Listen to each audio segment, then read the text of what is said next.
ഗ്രാമിക ന്യൂസിലേക്ക് സ്വാഗതം. തലശ്ശേരി നഗരത്തിൽ കള്ളന്മാരും കളവും പലവിധം തുടരുന്നു. വീട്ടിലും ആശുപത്രിയിലും നടവഴിയിലും രക്ഷയില്ലാത്ത അവസ്ഥയാണ്.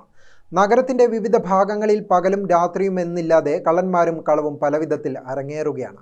ക്ഷേത്ര ദർശനത്തിന് പോവുകയായിരുന്ന വയോധികയുടെ കഴുത്തിലുണ്ടായിരുന്ന സ്വർണ്ണമാല ഇടവഴിയിൽ തട്ടിപ്പറിച്ച സംഭവം ബുധനാഴ്ച കാലത്ത് തിരുവങ്ങാടാണ് നടന്നത്. മഞ്ഞോടിയിലെ 71-കാരിയായ ജാനകിയുടെ അരപ്പവൻ തൂക്കം വരുന്ന മാലയാണ് പിടിച്ചുപറിച്ച് മോഷ്ടാവ് ഓടിയത്. കഴിഞ്ഞ ദിവസം ഇതിനടുത്ത ഒരു സഹകരണ ആശുപത്രിയിലും നടന്നു മറ്റൊരു പിടിച്ചുപറി. ഇവിടെ ആശുപത്രി ലാബിന് പുറത്ത് മാതാപിതാക്കളെ കാത്തിരുന്ന 2 വയസ്സുകാരിയുടെ കഴുത്തിൽ നിന്നും 1 പവൻ മാലയാണ് അജ്ഞാത പൊട്ടിച്ചെടുത്തത്. പാനൂർ ചെറുപറമ്പ് സ്വദേശികളായ അച്ഛനും അമ്മയുമൊത്ത് ആശുപത്രിയിൽ വന്നതായിരുന്നു ബാലിക. കുട്ടിയെ പുറത്തിരുത്തി അച്ഛനും അമ്മയും രക്തപരിശോധനയ്ക്കായി ലാബ് മുറിയിൽ കയറിയതാണ്.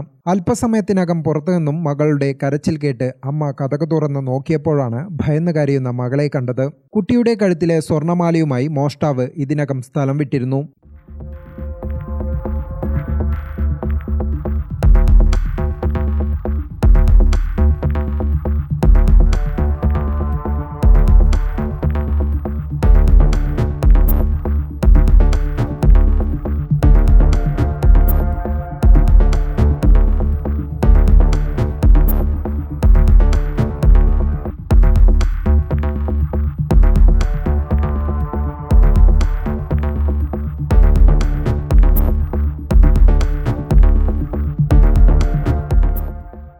ഈ സംഭവത്തിന് ഏതാനും ദിവസം മുൻപാണ് Thalassery railway station goods shed റോഡരികിലുള്ള പീഡിയാട്രീഷ്യൻ ഡോക്ടർ അബ്ദുൾ സലാമിന്റെ വീട്ടുപരിസരത്തുള്ള 7ഓളം CCTV ക്യാമറകൾ മോഷണം പോയത്. കളവ് സംബന്ധിച്ച് പരാതിയുണ്ടെങ്കിലും കുറ്റവാളികൾ ഇപ്പോഴും കാണാമറയത്താണുള്ളത്.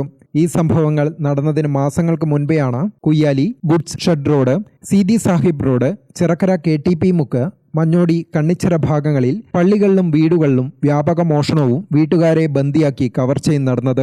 ആ കവർച്ചാ കേസുകളിൽ ഉൾപ്പെട്ടവരെന്ന് കരുതുന്ന 3 മോഷ്ടാക്കളെ സംശയിച്ച് അറസ്റ്റ് ചെയ്തിരുന്നുവെങ്കിലും തൊണ്ടിമുതലുകൾ വീണ്ടെടുക്കാനായിട്ടില്ല.